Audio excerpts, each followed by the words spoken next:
سردار نے طے کر دیا اب مزید اس پہ گفتگو نہیں ہوگی. اور اللہ تعالیٰ پھر فرماتا ہے ان اللہ یحب المتوکلین، اللہ تعالیٰ اس پہ توکل کرنے والوں کو بہت محبوب رکھتا ہے.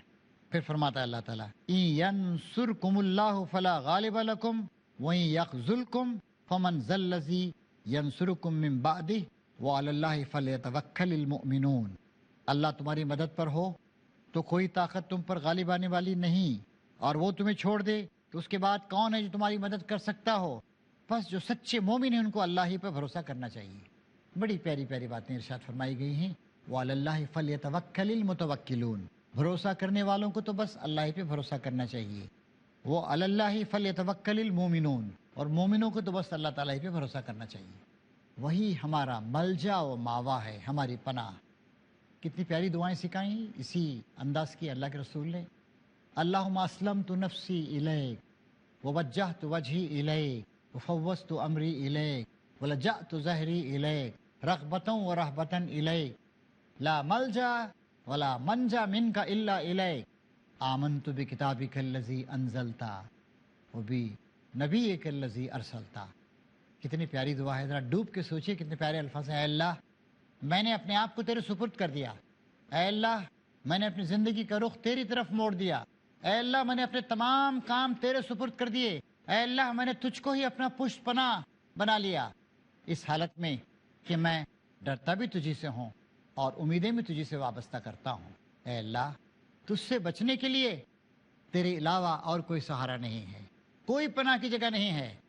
میں اس کتاب پر ایمان لے آیا جس کو تو نے نازل کیا ہے، اور اس نبی پر ایمان لے آیا، اس کے ہاتھ میں اپنا ہاتھ دے دیا جس کو تو نے دنیا میں بھیجا ہے.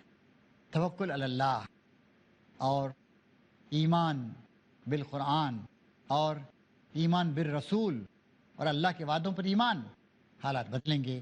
چنانچہ دنیا نے دیکھا اس شکست کے ذریعے اللہ نے جو سبق دیا تھا، صحابہ کرام نے اس کی روشنی میں اپنی زندگیوں کی تعبیر کی. اور پھر یہ 3 ہجری میں ہوا اور 8 ہجری میں مکہ فتح ہو گیا 5 سال کے بعد. اور اس طریقے سے فتح ہوا کہ اس کے بعد کسی کو اسلام کے خلاف، اللہ کے خلاف، دین کے خلاف، انصاف کے خلاف کوئی کام کرنے کی جرت نہیں ہوئی. کسی نبی کا یہ کام نہیں ہو سکتا کہ خیانت کر جائے. نبی کریم صلی اللہ علیہ وسلم نے صرف معافی نہیں کر دینا ہے، سوال بھی کرنا ہے. بلا کر ان لوگوں سے پوچھا جن 50 افراد کو میں نے وہاں پر متعین کیا تھا اور سخت انسٹرکشنز دیے تھے، کیوں وہاں سے ہٹ گئے آپ لوگ؟ انہوں نے کچھ باتیں کہیں. یا رسول اللہ ہم نے سمجھا تھا کہ تو فتح حاصل ہو گئی تو اس لیے ہم مال غنیمت کی طرف لوٹ آ گئے تھے.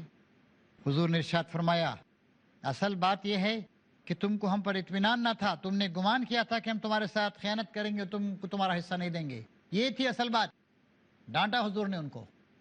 اللہ تعالیٰ یہاں بتا رہا ہے کسی نبی کا ایک کام نہیں ہو سکتا کہ وہ خیانت کر جائے. نبی پہ جو اعتماد تمہیں ہونا چاہیے نہیں تھا.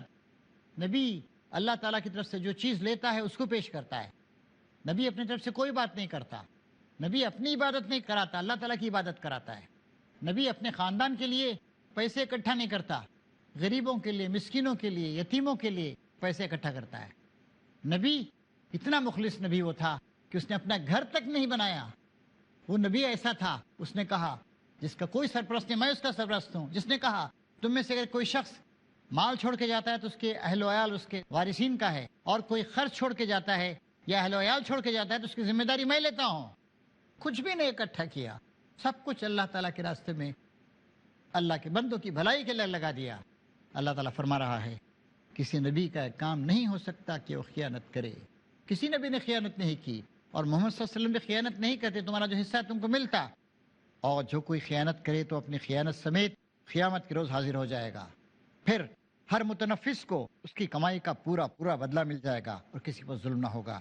بھلائی کیسے ہو سکتا ہے کہ جو شخص ہمیشہ اللہ کی رضا پر چلنے والا ہو وہ اس شخص کیسے کام کرے جو اللہ کے غضب میں گر گیا ہو، اور جس کا آخری ٹھکانہ جہنم ہو جو بدترین ٹھکانہ ہے. اللہ کے نزدیک دونوں قسم کے آدمیوں میں بدرجہ فرق ہے، اور اللہ سب کے اعمال پر نظر رکھتا ہے. پھر اللہ تعالیٰ بتا رہا ہے محمد صلی اللہ علیہ وسلم کو تمہاری قیادت پہ جو معمور کیا گیا تھا وہ اللہ تعالیٰ کا کتنا بڑا کرم ہے کہ ایسی شخصیت کو تمہارا نبی بنایا، تمہارا سربراہ بنایا.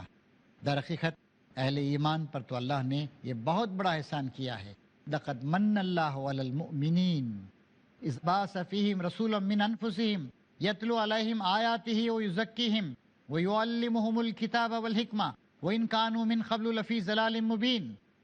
حقیقت میں اہل ایمان پر تو اللہ تعالیٰ کا بڑا احسان و فضل و کرم ہے کہ ان کے درمیان خود انہی میں سے ایک ایسا پیغمبر اٹھایا، کہیں باہر سے نہیں آ گیا، انہی کے درمیان پلا بڑا، انہی کے خاندان سے تعلق رکھتا ہے، انہی کی بولی بولتا ہے، انہی کی زبان، جو اس کی آیات انہیں سناتا ہے اور ان کی زندگیوں کو سدھارتا سنوارتا، اس کا تزکیہ کرتا ہے اور ان کو کتاب اور دانائی اور حکمت کی تعلیم دیتا ہے، حالانکہ اس سے پہلے یہی لوگ سری گمراہی میں پڑے ہوئے تھے۔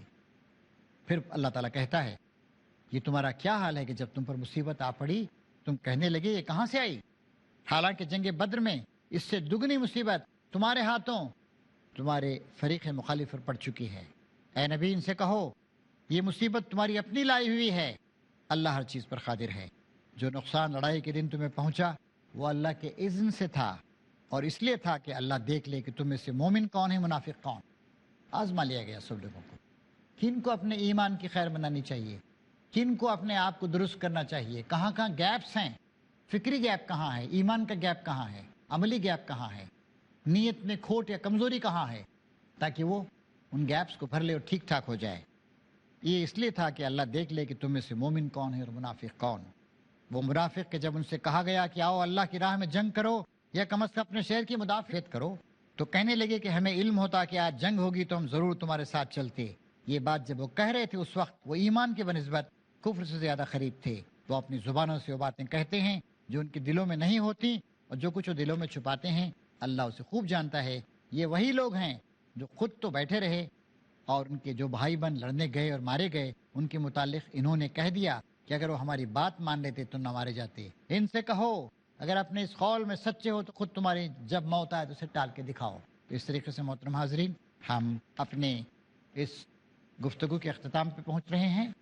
ہم آپ سب کا شکریہ ادا کرتے ہیں اور افسوس کہ ہمیں کچھ ایکسپلینیشنس اور سوالات کے جواب دینے کا موقع نہیں ملا، لیکن باتیں بہت کلیئر ہیں، بہت وضاحت کے ساتھ آئی ہیں، اور اللہ تعالیٰ سے زیادہ وضاحت کے ساتھ ضروری بات کو بتانے والا کون ہو سکتا ہے۔ اللہ تعالیٰ ہماری فکر میں، ہماری نظر میں، ہماری سمجھ میں برکت عطا فرمائے اور اس سے ہم کو اپنی زندگی کی تعمیر کرنے کی توفیق عطا فرمائے۔ وآخر دعوانا ان الحمد للہ رب العالمین۔